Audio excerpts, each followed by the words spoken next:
The meeting was another attempt by the government to persuade the teachers to return to the classroom. It was also to formally meet over 20 labor unions who have also threatened to strike over the cost of living allowance. The labor laws do not permit the government to engage any group who are on strike. The strike must be called off before negotiations begin. The government team, led by the finance minister, sought to enforce the labor laws, but this was counterproductive and took a toll on the meeting with other unions. The leadership of the teacher unions described the situation as unfortunate and indicated that they will continue with their strike until further notice. They are not ready to welcome us to this meeting.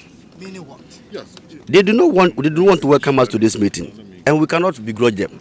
So that is why we are walking out. When you say they don't want to welcome you, but you were in there and they walked in and... Yes, we received invitation under organized labor, and we are part of organized labor. They are indicating and asking us to call off our strike before negotiations begin. Exactly. So what it means is that the government side is not ready to continue negotiations unless the teacher unions call off strike. They've held all organized labor hostage. And this is a betrayal of trust, because the understanding we had is that organized labor is being convened for us to find solution to the issue of cola. Right now, since we are undesirable, we think that before they even walk us out of the meeting, we are walking out of the meeting ourselves. We are not boycotting the meeting. There are other people still in there. Why are you leaving? That one will talk to you about it, but for now, the strike is still in force. The meeting included relevant stakeholders such as the Finance, Education, Health and Labour Ministries, as well as the Fair Wages and Salaries Commission and the National Labour Commission. The Labour Front also included the Ghana Medical Association, the Public Services Workers Union and other tertiary teacher unions. A representative of the Ghana Association of University Administrators, Michael Oswansam, accused the government of using inappropriate methods to resolve issues. He warned more unions will join the strike if things continue this way. If government has that concern, government could have called a meeting earlier than the 2 o'clock and then engage those striking unions before meeting the bigger union. Unfortunately, that did not happen.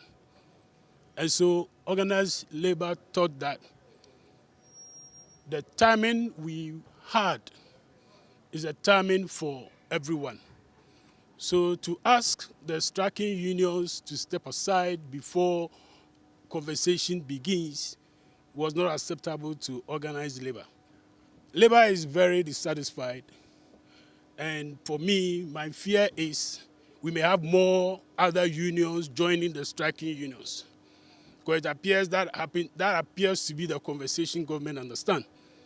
For the Ghana Medical Association, though the meeting ended inconclusively, they are committed to engaging the government on their demands. We have basically agreed to continue. We are done with today. Another meeting will be called, and then we'll all aim at getting a final solution. What did you present to government, and who were at the meeting? The details is what I have given you. Who were at the meeting, sir? You saw everybody who came here. The Minister of Finance, the Deputy Minister of Finance, National Security Minister, the Minister of Employment, and his deputy, the Minister of Education. They were all here. So you saw them. So that's what did you present at the table? That's what I just want to know. I have told you that we have agreed to meet at another meeting. Once we get to that level and any details are given, we'll all be ready to share. The Deputy General Secretary of TUC, Joshua Ansam, indicated that developments at the meeting were expected as the government failed to present a proposal. He asked the government to find a lasting solution to the issue to avoid a labour unrest. So I'm not disappointed at all. But people would have expected that this meeting would have agreed on something. What did the Minister of Finance tell you? Was he able to put something on the table?